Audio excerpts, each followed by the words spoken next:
et du Saint-Esprit. Amen. Mes frères et sœurs, ce jeudi de Pâques nous fait lire encore une fois des très beaux textes. Je ne reviendrai pas sur l'Apocalypse qui nous raconte la suite de ce que nous avons lu hier soir, et comme j'ai beaucoup médité sur le thème de l'agneau, je ne reviendrai pas dessus ce soir, mais j'aimerais parler des actes des apôtres, mais avant tout aussi de l'Évangile. L'Évangile nous ramène au dimanche matin de Pâques. Et cette apparition à Marie-Madeleine, qui est tellement connue, et que, en France, nous appelons de son nom provençal, puisque Marie-Madeleine est enterrée en Provence, je vous rappelle, à Saint-Maximin, la Sainte-Baume, et nous appelons cet épisode « Noli me tangere », ne me touche pas. Et on voit souvent des tableaux représentant Marie-Madeleine à genoux devant le Seigneur tendant la main, et le Christ qui lui appuie sur le front avec le doigt en lui disant « Ne me touche pas ». On pourrait se dire « Mais pourquoi fait-il cela ?» Et pourquoi est-ce que Marie-Madeleine n'a pas le droit de le toucher alors que les disciples pourront le toucher, et Thomas aussi? Certains pères de l'Église ont estimé que Marie-Madeleine, aimant le Christ plus que tout, aurait pu être tentée de le retenir physiquement sur la terre. Le Christ n'a-t-il pas voulu tout simplement aussi lui dire d'une certaine manière, ce n'est plus le Jésus, vrai Dieu et vrai homme que tu as connu, qui est devant toi, tu ne peux pas me retenir. Je suis maintenant dans la gloire de Dieu, même s'il est physiquement présent parmi nous jusqu'à l'ascension, c'est pleinement, j'allais dire, le Dieu qui est là, même s'il est ressuscité physiquement et qu'on peut toucher sa chair, il est pleinement Dieu. Et le Christ a peut-être tout simplement voulu lui dire « Ne me retiens pas, Marie ». On pourrait, et on le saura peut-être sans doute dans les cieux à quel point ce geste est important, puisque le Seigneur a considéré ce geste tellement important qu'il nous a laissé encore une preuve physique, vivante, j'allais dire, et vraiment vivante de ce miracle. C'est que quand vous allez à Saint-Maximin, la Sainte-Baume, il y a le tombeau de Marie-Madeleine dans la crypte, et il y a son crâne qui est conservé intact dans un très beau reliquaire représentant son visage, et le visage est de temps en temps enlevé pour qu'on puisse voir directement la tête de Marie-Madeleine. Et il y a quelque chose de miraculeux, c'est que tout le corps s'est corrompu, il n'y a plus que des os, sauf le front. À l'endroit même où la tradition veut que le Christ ait touché son front, il y a un morceau de chair qui est toujours vive. Elle est présente, elle est là. Personne n'a pu expliquer ce miracle. Mais si le Seigneur a voulu nous laisser ce signe, c'est sans doute, et sans aucun doute même, pour une raison bien précise, pour nous faire comprendre que ce geste est important. Peut-être aussi, il veut nous dire qu'il ne nous appartient pas.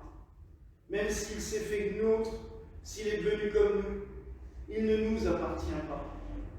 Il appartient à toute l'humanité, j'allais dire à toute la création, tout entière. Et nous ne pouvons pas essayer de cantonner Dieu dans un cadre précis tel que nous voudrions le voir. Il est bien plus important, il est bien plus puissant, il va bien plus loin que le vœu que nous pouvons imaginer. Et c'est pareil pour les sacrements. Souvent, les églises veulent cantonner les sacrements à des gens bien pensants tels qu'ils les ont vus eux, mais on ne cantonne pas Dieu dans des catégories. Dieu va plus loin que des catégories bien précises. Je reviens quand même sur ce passage des Actes des Apôtres, car il nous raconte un récit qui est très beau déjà, cette rencontre entre l'Éthiopien et Philippe. Déjà, une question peut se poser. Un Éthiopien qui lit Isaïe, donc ça se fait. N'oublions pas que beaucoup des d'Éthiopiens étaient convertis au judaïsme. Tout simplement parce que la reine de Saba, la tradition veut que la reine de Saba, quand elle a rencontré Salomon, ils se sont sans aucun doute aimés. Ça aurait bien été la seule femme que Salomon n'aurait pas aimée d'ailleurs. On lui compte quand même 3000 concubines, ce brave roi. Oui, il n'a pas fait qu'écrire des psaumes, il a aussi beaucoup aimé. Et il aurait aimé la reine de Saba, et même, selon la tradition éthiopienne, qui est quand même une tradition qui est restée très ancrée, il aurait tellement aimé la reine de Saba qu'il lui aurait confié la garde de l'arche sainte, de l'arche d'alliance. Ce pourquoi, après que Salomon l'ait mise dans le temple, on n'a plus jamais entendu parler de l'arche d'alliance. Même quand le temple de Jérusalem a été totalement pillé, on ne l'a pas retrouvé. Et la tradition a toujours voulu que Salomon, tellement épris de sa belle reine de Saba, lui a offert l'arche d'alliance et qu'elle serait conservée toujours en Éthiopie, à Aksum, dans une des églises d'Aksum. Le problème, c'est que toutes les églises d'Aksum ont une espèce de chapelle derrière le chœur, totalement scellée, où personne ne peut rentrer, qui conserve l'arche. Et le but est que personne ne sache exactement quelle église conserve la vraie. Comme ça, on est sûr que personne n'aille la voler. Mais donc, le judaïsme était déjà bien ancré en Éthiopie. Et en fait, avec Philippe et ce miracle, nous assistons tout simplement à la conversion de l'Éthiopie. L'Éthiopie devient le premier peuple hors judaïsme, hors Israël, à être évangélisé. Et c'est le premier peuple converti au christianisme. Car l'eunuque, l'administrateur, quand il va rentrer en Éthiopie, va convertir la reine et presque tout le peuple. Et tout le peuple éthiopien va se convertir au christianisme. Et ce qui fait qu'à l'heure actuelle encore, les Éthiopiens sont sans doute ceux qui ont les rites les plus ancestraux et les plus traditionnels, j'allais dire, avec des rites très particuliers, très colorés. Je vous invite à aller voir sur Internet une messe éthiopienne. C'est fabuleux par les décors, par les rites, par la profusion. Alors ils ont des ornements dans les couleurs qui nous font sourire parce qu'on les couleurs rasta, rouge, jaune, vert, puisque les inventeurs du mouvement rastafariste avaient pris les couleurs de l'Éthiopie et le dernier empereur d'Éthiopie était le leader de ce mouvement, même si après c'est devenu un mouvement un peu plus, j'allais dire, cannabis et fumette et bonne musique d'ailleurs, mais à l'origine c'est quand même un mouvement spirituel issu de l'Éthiopie, et les ornements des prêtres éthiopiens sont rouge, vert, jaune, ces couleurs traditionnelles et du noir. C'est très coloré, même les icônes éthiopiennes sont superbement colorées, il y a toute une liturgie, et à Jérusalem, ils ont leur chapelle au-dessus du Saint-Sépulcre, mais ils sont sur les toits. Ce qui fait que la résurrection chez eux, elle est célébrée sur les toits de la basilique, et ça fait une profusion d'encens, de chants, et c'est vraiment quelque chose d'assez impressionnant. Et nous pouvons avoir un respect profond pour ce peuple, et d'ailleurs nous pouvons aussi regretter que, malheureusement, dans les années 70, une révolution a essayé de détruire toute cette spiritualité, puisque le dernier empereur, Haïlé Sélassié, était quand même le descendant